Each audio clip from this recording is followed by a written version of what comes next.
یہ BCS کے بدعنوان افسران کی ملی بھگت سے، اس میں صرف میں انسپیکٹرز کو مورد الزام نہیں ٹھہراؤں گا. انسپیکٹر سے آگے چلتے ہیں تو ان کے اسسٹنٹ ڈائریکٹرز، ان کے ڈائریکٹرز، ان کے DG اور ان کے ممبر، یہ سارے کے سارے ملوث ہیں. اگر انسپیکٹر سوچنے کی بات ہے، عقل کی بات ہے، کامن سینس کی بات ہے، اگر فرض کریں لالچ کی بنیاد پر انسپیکٹر کوئی غلط اقدام کر بھی لیتا ہے تو اسسٹنٹ ڈائریکٹر کی آنکھیں بند ہیں. اسسٹنٹ ڈائریکٹر کو اس کارروائی کا ادراک نہیں ہے. کیا وہ مارکیٹوں کے اندر سودا سلف خریدنے کی نیت سے، کی غرض سے اپنی فیملی کے ساتھ یا اکیلے مارکیٹوں کا وزٹ نہیں کرتے؟ کیا ان کو BCS کی وائلیشن نظر نہیں آتی؟ اور سب سے بڑھ کر یہ جو سینکڑوں کی تعداد میں ان وائلیٹرز کو نوٹسز جاری کیے گئے، ان کا بریک ڈاؤن کیا ہے؟ یہ ٹوپی ڈرامہ نوٹسز جو جاری کیے، ان کو دبا دیا، ان کو ردی کی ٹوکری میں پھینک دیا، ان کو بند کر دیا. تو پھر نوٹسز جاری کرنے کا کچھ فائدہ بھی نہیں ہے. یہ سارے کے سارے ٹوپی ڈرامہ ایکشن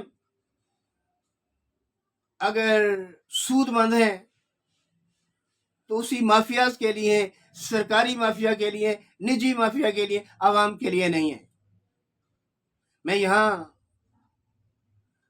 تمام شعبوں کے انتظامیوں کو باور کرواتا چلوں کہ یہ بڑی بڑی عمارات، یہ ایئر کنڈیشن اور ایئر ہیٹڈ عالیشان دفاتر، سرکاری گاڑیاں، بے حساب پیٹرول اور پتہ نہیں کیا کیا، اور پھر اللہ کا فضل بھی شامل، یہ ساری چیزیں ہونے کے باوجود پس پشت ڈالا ہے تو صرف عوامی حقوق کو.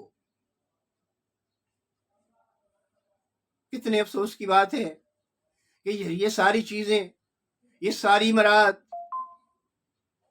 جو آپ کو میسر ہیں، عوام کی خدمت کے عوض میسر ہیں، مگر عوام کو یہ اپنے پس پشت ڈالو گے. بہرحال ناظرین کرام، یہ پروگرام کی طوالت کو مد نظر رکھتے ہوئے میں ہمیشہ کی طرح اختصار کا راستہ اختیار کرتے ہوئے اپنے ناظرین سے اگلے پروگرام تک کے لیے اجازت کا طلبگار ہوں. جب تک کے لیے اپنے میزبان M یعقوب علوی کو اجازت دیجیے. اللہ حافظ.